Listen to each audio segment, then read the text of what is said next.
नमस्कार। आपका अखबार के YouTube चैनल पर आपका स्वागत है। मैं हूं प्रदीप सिंह। हम भ्रष्टन के भ्रष्ट हमारे। मुझे लगता है कि ममता बनर्जी जो गठजोड़ बनाने की कोशिश कर रही है विपक्षी दलों का, उसका यही ध्येय वाक्य होना चाहिए। क्यों मैं कह रहा हूं, ये आपको विस्तार से बताता हूं। पहले क्या क्या कर रही है ममता बनर्जी, ममता बनर्जी क्या है वो थोड़ा सा जान लीजिए। वैसे आप जानते हैं काफ़ी कुछ। ममता बनर्जी तीसरी बार पश्चिम बंगाल में विधानसभा का चुनाव जीती है और मुख्यमंत्री बनी है। भारी बहुमत से जीती है, लेकिन वो देश की एकमात्र ऐसी मुख्यमंत्री हैं, और मैं ये बात कर रहा हूँ तो पिछले 70 सालों की कर रहा हूँ, जिन्होंने जीतने के बाद अपने प्रतिद्वंदियों पर अत्याचार किया। हिंसा, हत्या, बलात्कार, लूट, आगजनी, लोगों का वहाँ से पलायन, ये आपने इससे पहले कभी नहीं सुना। अक्सर होता है कि कोई बाहुबली है, कोई गुंडा है, कोई माफिया है, वो चुनाव हार जाए तो अपने इलाके में इस तरह के काम करता है, लेकिन पूरे प्रदेश के स्तर पर हुआ ये मामला। कलकत्ता हाई कोर्ट में है, उसकी सुनवाई चल रही है। NHRC से जांच करने को कहा गया हाई कोर्ट की ओर से। जांच कर ली उन्होंने, रिपोर्ट सबमिट कर दी है और उसमें इन घटनाओं की पुष्टि हुई है। तो ये भावी प्रधानमंत्री का चेहरा है, जो लोकतंत्र की बात कर रहा है, लोकतंत्र को बचाने की बात कर रहा है, ये उसका चेहरा है। और जो लोग मारे गए हैं, जिनके खिलाफ हिंसा हुई है और जिन्हें घर छोड़कर भागना पड़ा है, जिनकी घर की महिलाओं के साथ दुर्व्यवहार हुआ है, दुराचार हुआ है, वो सब के सब हिंदू हैं। अपवाद के लिए भी किसी और संप्रदाय का कोई नहीं है। तो ये सांप्रदायिक हिंसा का चेहरा है ममता बनर्जी का, जिसके पीछे बहुत सी पार्टियां और नेता खड़े होने को तैयार होते दिख रहे हैं। क्यों? क्योंकि मोदी को हटाना है। कुछ भी हो जाए, कुछ भी करो, किसी का भी साथ लेना पड़े, मोदी को हटाना है। ठीक है, डेमोक्रेसी है देश में, आपको किसी भी नेता को, किसी भी पार्टी को, किसी भी सरकार को संवैधानिक तरीके से हटाने का अधिकार है, उसमें कोई ऐतराज नहीं कर सकता। अब आप दूसरी चीज देखिए, सांप्रदायिकता का ये जहर मन में कितना गहरा बैठा हुआ है। आप इसका अंदाजा इस बात से लगाइए, 21 जुलाई 1993 को पश्चिम बंगाल में यूथ कांग्रेस का प्रदर्शन था, उस समय की वाम मोर्चा सरकार के खिलाफ। उसमें पुलिस कार्रवाई हुई, फायरिंग हुई, 13 लोग मारे गए। उस दिन को ममता बनर्जी लगातार जो है वो एक तरह से शहीद दिवस के रूप में मनाती रही। अब उन्होंने घोषणा की है कि खेला होबे दिवस मनाया जाएगा। इस चुनाव में उनका नारा था, तो सबको उम्मीद थी कि 21 जुलाई होगा। 21 जुलाई को इतनी बड़ी घटना हुई थी, शहीद दिवस के रूप में मनाती हैं, तो 21 जुलाई को मनाएंगे। तो उन्होंने तारीख क्या घोषणा की? 16 अगस्त। 15 अगस्त नहीं कहा, 9 अगस्त जो भारत छोड़ो आंदोलन की वर्षगांठ है वो भी नहीं कहा, 21 जुलाई तो नहीं ही कहा। 16 अगस्त की क्या खास बात है? 16 अगस्त 1946 को जिन्ना ने डायरेक्ट एक्शन की कॉल दी थी, जिसके बाद कलकत्ता में बड़े पैमाने पर हिंसा हुई, सांप्रदायिक हिंसा हुई। उस समय सोहरावर्दी मुख्यमंत्री थे, उस समय कहा जाता था प्रधानमंत्री मुख्यमंत्री को, तो उस समय बंगाल के प्रधानमंत्री थे। चुन चुनकर हिंदुओं की दुकानें जलाई गई, घर लूटे गए, हत्या की गई। ये हिंसा का तांडव चलता रहा।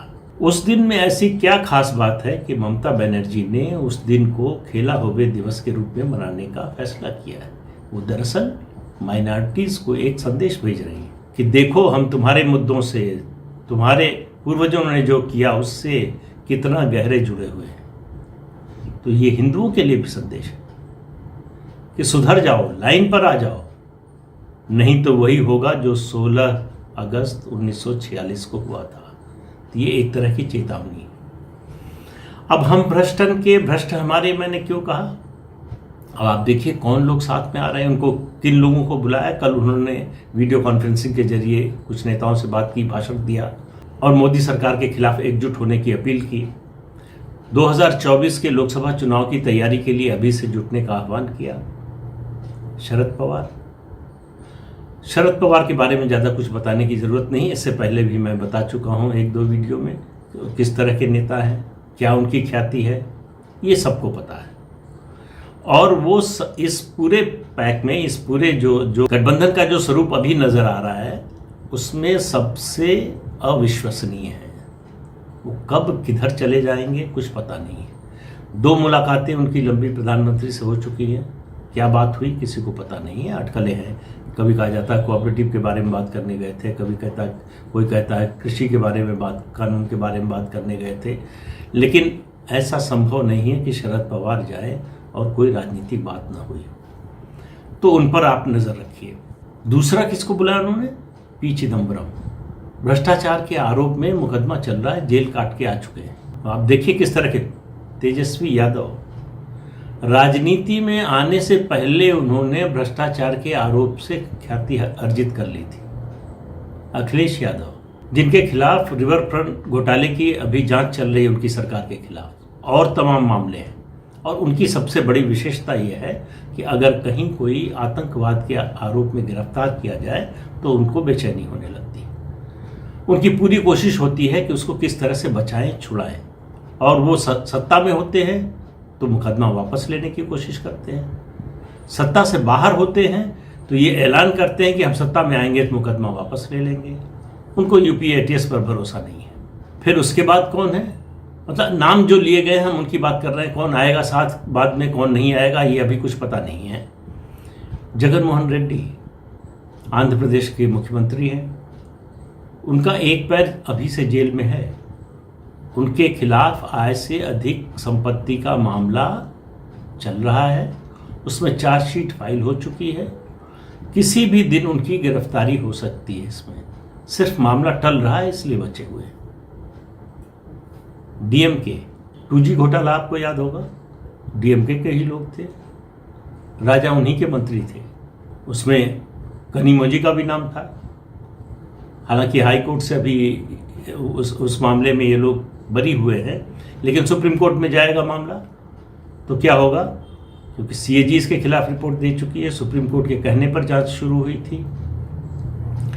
तो आप कुल मिलाकर देखिए कि जो भ्रष्टाचारी हैं, जो भ्रष्टाचार में लिप्त हैं, उनसे कोई दिक्कत नहीं है ममता बनर्जी को। और क्यों हो, उनके विधायक, उनके मंत्री, उन पर भ्रष्टाचार के आरोप का अभी मामला चल रहा है जो सीबीआई स्पेशल कोर्ट में है, जिसको लेकर उनकी गिरफ्तारी के मामले पर उन्होंने धरना दिया था सीबीआई दफ्तर के बाहर, जिस पर जो है बड़ी सख्त टिप्पणी की सुप्रीम कोर्ट ने भी, हाई कोर्ट ने भी।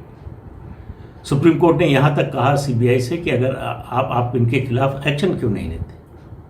अब ये लोग जो है मोदी को हराने के लिए एकजुट हो रहे हैं। कहा यह जा रहा, तुलना क्या हो रही है कि मोदी भी जब तीसरा चुनाव जीते थे 2012 में, तो उसके बाद उन्होंने दिल्ली चलने का फैसला किया, राष्ट्रीय राजनीति में आने का फैसला किया। ममता बनर्जी भी तीसरा चुनाव जीती हैं। इस तरह की तुलनाएं जो है वो वास्तविकता से बहुत परे होती हैं, अक्सर यहाँ भी है। आप देखिए, किसी भी राष्ट्रीय पार्टी को चुनौती देने के लिए मल्टी स्टेट पार्टीज का साथ आना जरूरी है या एक सशक्त नेशनल पार्टी होनी चाहिए। कांग्रेस इस देश की राष्ट्रीय पार्टी थी आज़ादी के बाद से ही। उसको चुनौती पहली कब मिली? 1977 में। किसने दी? जनता पार्टी ने। लोकसभा में 305 सीटें आई। उसके बाद चुनौती कब मिली? 1989 में। वीपी सिंह ने अगुवाई की उसकी। जनता दल की सीटें आई 143, मल्टी स्टेट पार्टी थी। बीजेपी मल्टी स्टेट पार्टी जिसने समर्थन किया।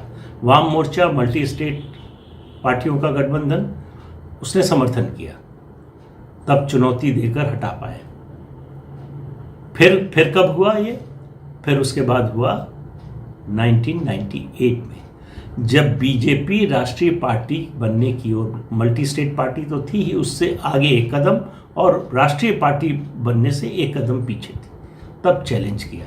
जब तक कोई राष्ट्रीय पार्टी नहीं होगी या मल्टी स्टेट पार्टी जिसका कई राज्यों में प्रभाव हो, सत्ता हो या उसका इतना जनाधार हो, तब तक जो है वो किसी नेशनल पार्टी को चुनौती नहीं दी जा सकती। बीजेपी के मामले में भी यही। ये क्षेत्रीय दल, इनके अपने अलग अलग इंटरेस्ट होते हैं। इनमें से ज़्यादातर परिवारों की पार्टी है, एक परिवार की है। इनको भ्रष्टाचार से कोई एतराज़ नहीं है। अब दूसरी तुलना में कहा जा रहा है कि मोदी भी मुख्यमंत्री से प्रधानमंत्री बने थे, ममता बनर्जी भी बन सकती है। 5वीं ऐसे ही मुख्यमंत्री होंगी जो प्रधानमंत्री बनेंगे। सबसे पहले मोरारजी देसाई बने थे, वो जो गुजरात और महाराष्ट्र के विभाजन से पहले बॉम्बे स्टेट के मुख्यमंत्री थे वो। उसके बाद प्रधानमंत्री बने। उनके बाद फिर 1989 में वीपी सिंह बने जो उत्तर प्रदेश के मुख्यमंत्री रह चुके थे। फिर 91 में पीवी नरसिम्हा राव बने जो आंध्र प्रदेश के मुख्यमंत्री रह चुके थे, तीसरे हुए वो। चौथे 1996 में 1996 में HD देवेगौड़ा बने जो कर्नाटक के मुख्यमंत्री थे, बल्कि वो तो उस समय थे मुख्यमंत्री, इस्तीफा देकर आए। 5वें जो है वो नरेंद्र मोदी बने जो गुजरात के मुख्यमंत्री थे, वो भी प्रधानमंत्री का पद ग्रहण करने के लिए मुख्यमंत्री पद से इस्तीफा देकर आए। तो छठी जो है वो ममता बनर्जी बन सकती है। अब ये तर्क के लिए और इस बहस के लिए तो ये बात ठीक लगती है, लेकिन सवाल ये है कि आप इन सब को देख लीजिए। मोरारजी भाई देसाई बने, जनता पार्टी का मैंने बताया, 89 का बताया वीपी सिंह का क्या समर्थन था। फिर उसके अलावा देवेगौड़ा जब बने तो Janata Dal multi state party थी, उसको फिर भी कांग्रेस का समर्थन लेना पड़ा। कांग्रेस के समर्थन से सरकार बनी थी। पीवी नरसिम्हा राव कांग्रेस पार्टी के ही थे, 238 सीटें थी लोकसभा में। नरेंद्र मोदी बने तो 283 सीटें बीजेपी लोकसभा में लेकर आई। ममता बनर्जी कितनी सीटें जीतेंगी इसकी बात नहीं कर रहा हूँ, कितनी सीटें लड़ेंगी।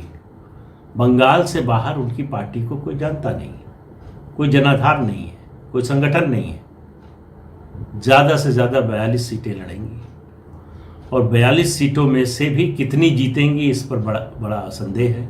अभी 42 में से 18 सीटें बीजेपी के पास हैं।